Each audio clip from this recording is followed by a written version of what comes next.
Welcome back to the Callum Talks AFC YouTube channel. We're here with another YouTube live. We've just posted a YouTube video.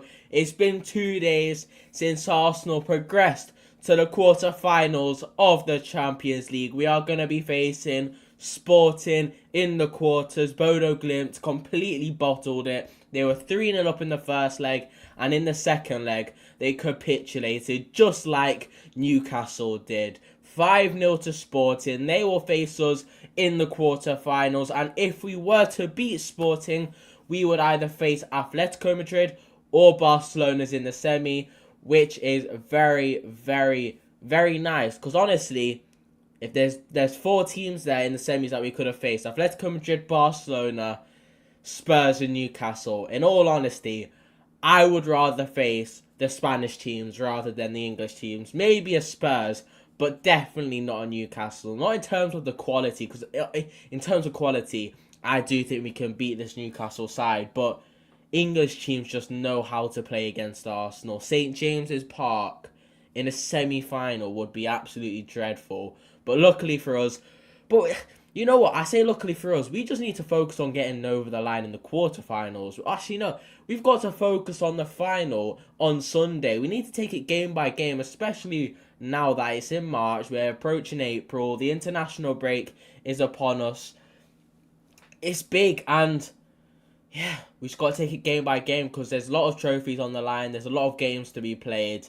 And to be honest, by the end of the season, hopefully it'll be a historic one because we're still in all 4 competitions. Yes, I don't think the quadruple is easy. It won't be easy. Do I think we're going to win it? Probably not.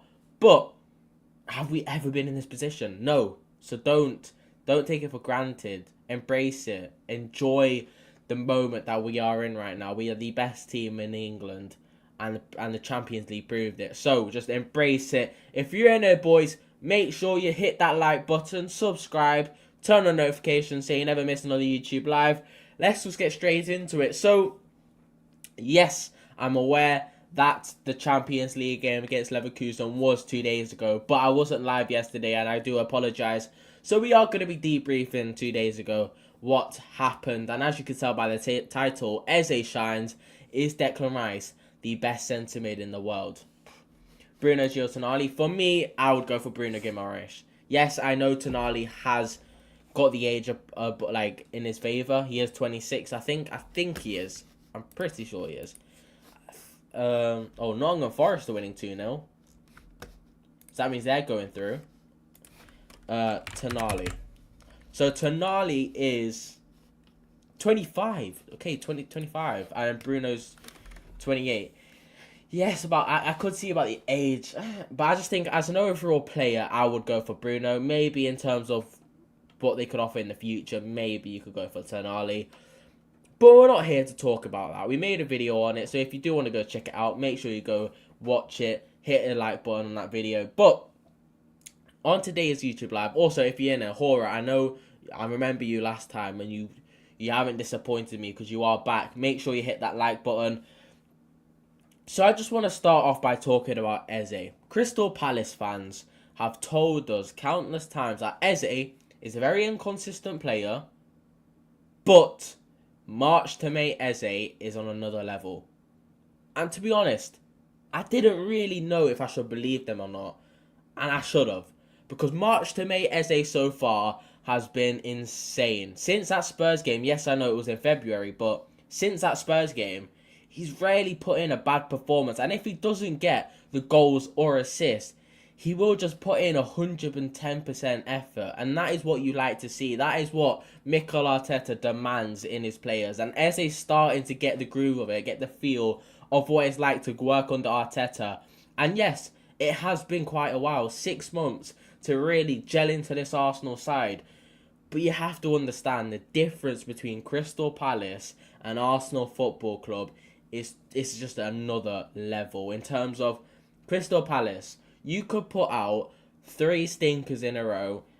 No one's really going to call you out for it. You're the best player at Crystal Palace. You're going to guarantee a start in the next game. But with Arsenal, putting 2 bad stinkers in a row and fans are on your back like that. And honestly, two stinkers in a row you're more than likely going to get dropped. So Eze's had to deal with that. Not only that, he has to deal with the amount of games that we've played. Yes, Crystal Palace are in Europe, but he's never played Europe himself because he helped them get there. But once Crystal Palace was in Europe, he's joined Arsenal. So this is his first season playing basically 2-3 games, a game every 3-4 days minimum. So that's also another factor that you need to bear in mind. He's been playing countless times. The most amount of games he's played for Crystal Palace in one season was 43. I'm going to fact check this just in case I get it wrong. So the most amount of games he played for Crystal Palace in a single season was 43. Let me just... Yes. So, last season he played 43 games. That was the most he ever played in one single season for Crystal Palace. This season already, we're in March by the way, he's played 41 games. Eze has played 41 games for Arsenal this season. That's also another factor you have to take into account when deciding is Eze a flop, whatnot. So that's also another factor. And then just in terms of how we play, in terms of tactics and what Arteta demands compared to what Oliver Glasner would have demanded from Eze. Eze is like a moment's play. He is a luxury player. So Oliver Glasner probably told him, just go do your magic. With Arteta, that's not the case. You are just like everyone else. You need to do the running like everyone else does. You need to put 110% effort in like everyone else does. And that takes time to adapt to a new system. And also, another factor is how teams play against Arsenal in terms of playing a low block. Even Man City played a low block against us earlier in the season. Yes, I know they were 1-0 up and they were holding on for dear life for that 1-0 win, which unfortunately for them, luckily for us, they didn't get that because Martinelli scored with an Eze assist. But he's also had to adapt to that in terms of, instead of being part of a team that does the low blocks, he has to play against it. And yes, you could say he's Premier League proven. There's also things that you could counteract it in terms of he's Premier League proven, he's in his prime years, he should gel in straight away. But it does take time, and I think now we are finally starting to see the real Eze. The Eze that Mikel Arteta knows how to use in terms of how to get the best out of him. Because at the start of the season, it was so frustrating seeing Arteta use Eze in a way that he would use Martin Odegaard, for example. And let's be honest, Odegaard and Eze, even though you could say they play in two of the same positions, they are two completely different players. Eze is a moments player. Odegaard will control you the game. And now Eze, as of late, to be honest, it's kind of harsh saying that he is a moments player because Eze has been very, very good in terms of collecting the ball deep, driving up the pitch, scanning, doing these through ball passes. He has been very good in terms of controlling the game as of late, but not to Odegaard's level, let's just say. So they are two different players, and it took Mikel Arteta time to adapt to that. Use Eze in a different way in terms of how we would use Odegaard, for example. And it has taken time on both parties in terms of Arteta and Eze. And finally, in March, we're finally seeing the best Eze, and it's paying off. He has been fantastic this season. I think, not fantastic this season, I think fantastic in the last month or so. And you could say, yes, a month being great isn't reflective of the whole entire season, but what he has given us this season, you could almost say it's lived up to its price tag. 5 goals in the North London derby, absolutely embarrassing our biggest rivals. He scored the winning goal against Crystal Palace. We won 1-0. He's pulled up with big moments like against Mansfield where he smashes it into the top corner. Again, against Leverkusen where he smashes it into the top corner. He is that player that I don't think any Arsenal player can do in this team, where they just get the ball at the edge of the box and smack it into the back of the net. I don't think any Arsenal player can do that apart from Eberechi Eze. So that's also another thing that he's contributed to this season. Also key assists, like the Man City one, like the Bayern Munich one, where he gets the ball and he just looks forward. He gets the ball and the first thought in his mind is, who shall I pass to going forward? Not, oh, Gabriel's free, let me pass to him. United x Arsenal combined 11. We should be doing a Man City ex-Arsenal combined 11 because we got the Carabao Cup final on Sunday. We're talking about Man United, ex-Arsenal combined 11. David Raya in goal. Right back, Jurriën Timber. Centre backs, Gabriel and Saliba. Left back, Calafiori or Hincapié, whichever one you pick.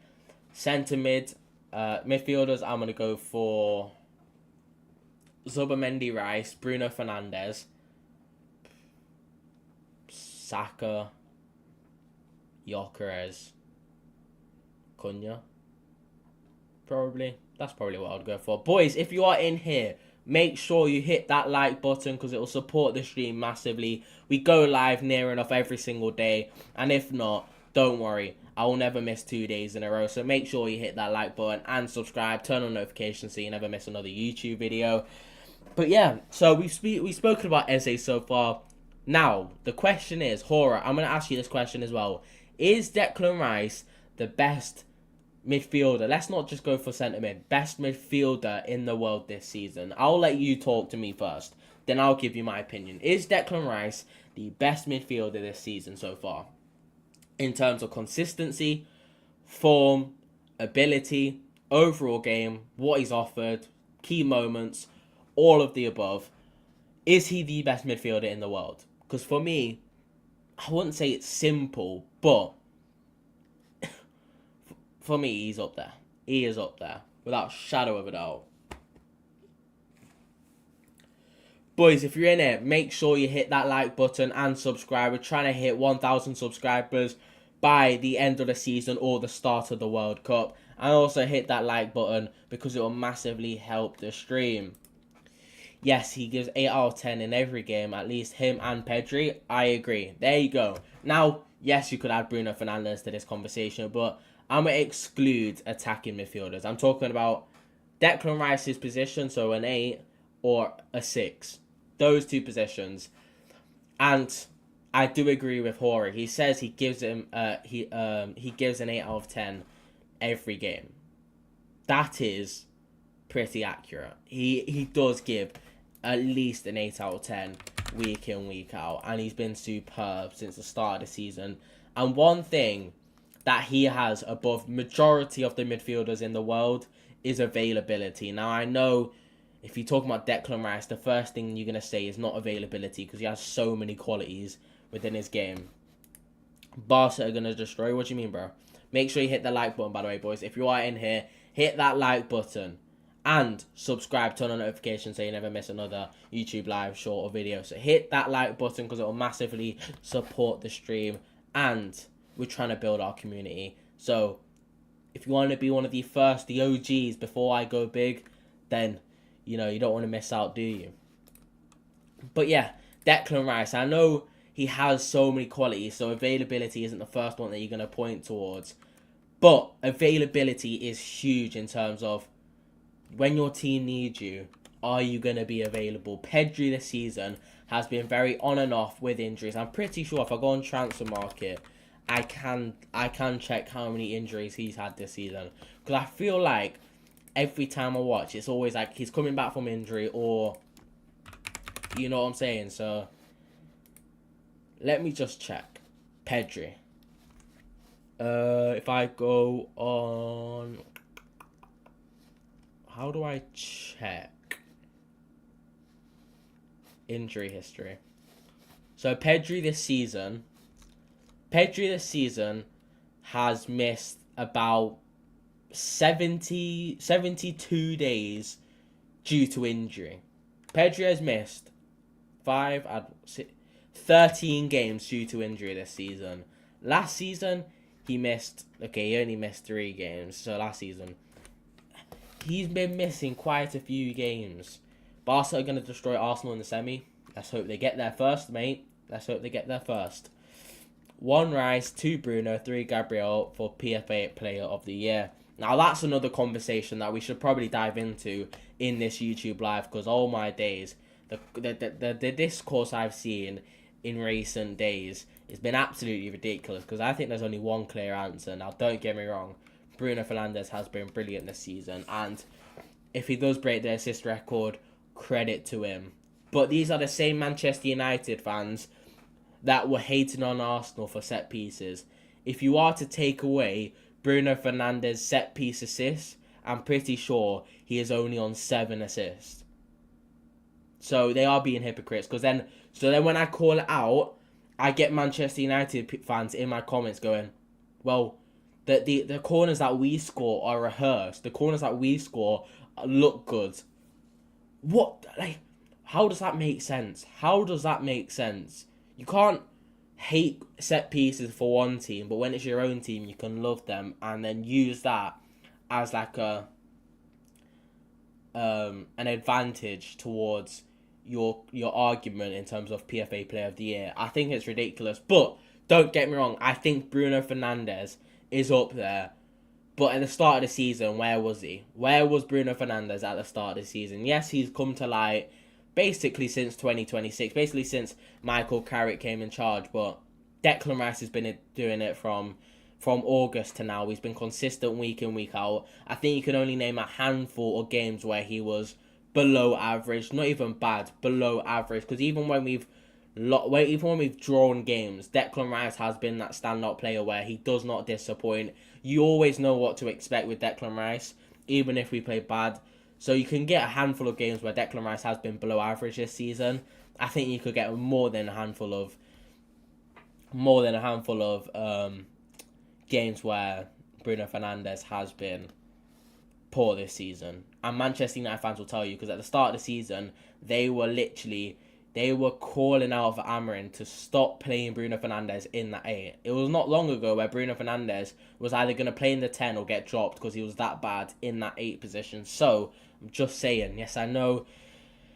But also, another thing to bear in mind, if we were to go ahead and win the Premier League, that should also play into factor. We have just won the league. Declan Rice has been Arsenal's best player, and he's also won the league. So that means he has been the best player in the best team in the league. That should just say everything.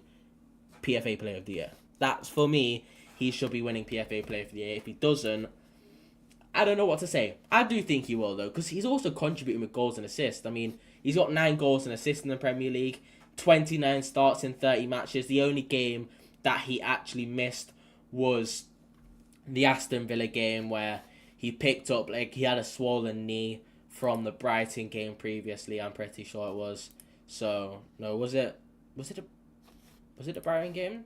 Yeah, it was the Brighton game, sorry. So, yeah, I do think Declan Rice will win PFA Player of the Year. And for me, in my opinion, Declan Rice is the best midfielder in the entire world. If I search up Rice, what is his injury list looking like?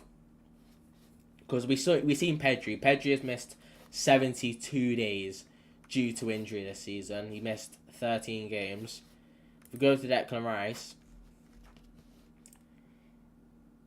since he's joined Arsenal, he has missed 4 games.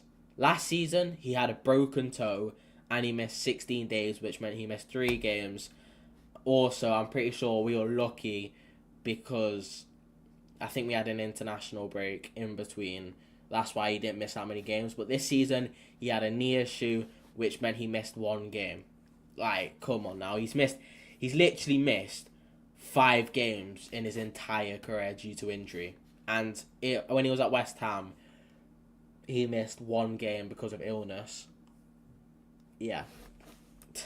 Ridiculous. Absolutely ridiculous. That does not get spoken about enough, by the way. How has he missed 5 games in his entire career due to injury? And no one speaks about it enough. That's ridiculous. That is absolutely ridiculous. And also, we can just briefly touch on the Tonali and Bruno Guimaraes topic that Hora mentioned at the start of the stream. I did make a whole separate YouTube video about it, so if you do want to go check it out, make sure you go like the YouTube video and watch it if you want. But if you don't want to watch it, I'll quickly brief it up here. So Bruno Guimaraes and Tonali, they're both looking for a summer exit from Newcastle if they don't get Champions League football, which at the moment does not look likely. If we go to the Premier League table, if we do go to the Premier League table, Newcastle are in 9th place on 42 points. They've got Sunderland next, which tying on with Derby, you never know, anything can happen there. They also currently sit 6 points clear, 6 points away, from Liverpool, who are in 5th, who, that's not even, it probably is guaranteed, but it's not officially guaranteed that 5th place will get Champions League football, so they're 6 points away from Champions League spots. I can't see them being that consistent because they have been very inconsistent this season. They've been losing quite a few games at home where you expect them to pick up points.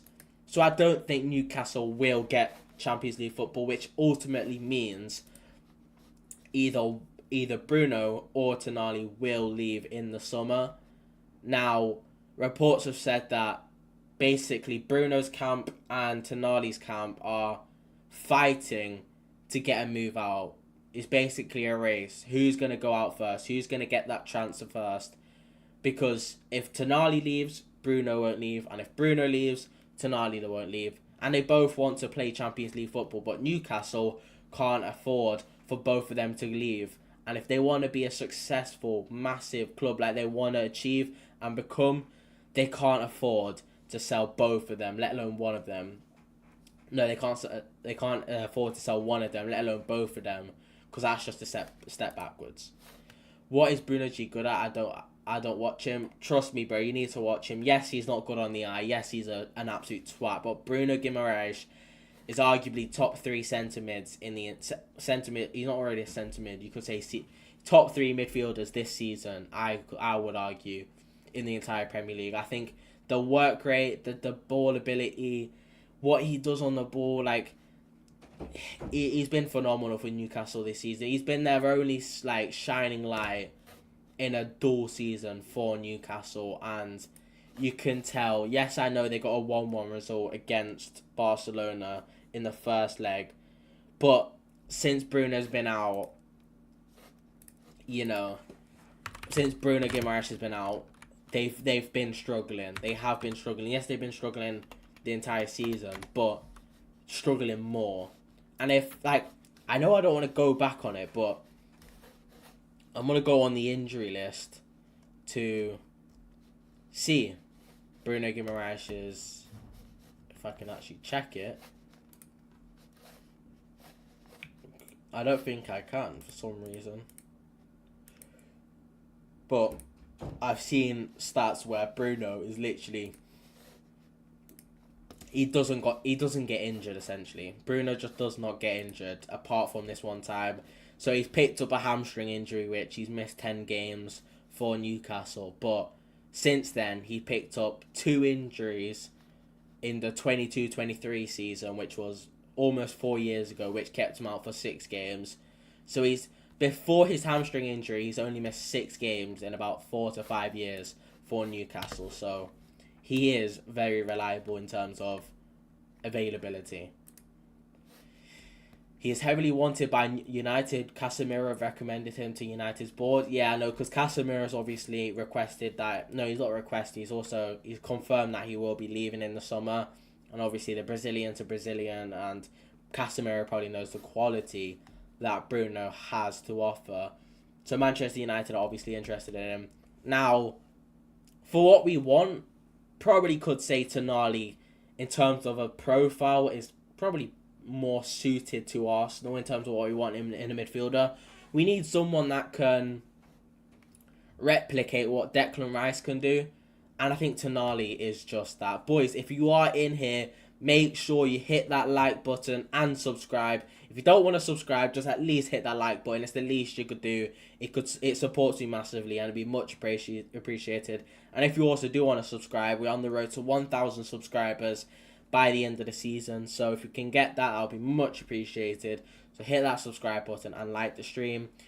But yeah, I think in terms of a profile, Tonali is probably better suited for Arsenal because we want someone that can replicate what Declan Rice can do. And they are 2 similar players. Declan Rice is here, Tonali is here. Declan Rice is a level above. But in terms of having Tonali as like a rotation player with Declan Rice, I would not mind that whatsoever, because Declan Rice will not be able to play every single game next season. Having this season where we're going to play near enough 60 games this season if everything goes to plan, plus the World Cup, it's going to be endless. It's going to be relentless for the 18 months. For 18 months, sorry, for Declan Rice. So I don't think Declan Rice, even though he's a proper robot, he's ridiculous, I still think even he won't be able to manage all of those games and minutes week in, week out with the intensity that he puts up. So we need someone that's top class that can just get in the squad and nothing's changed essentially. So Tonali, probably a better profile. Bruno, probably a better player, so I won't mind either of them, to be honest. Would you take Baleba and Elliot?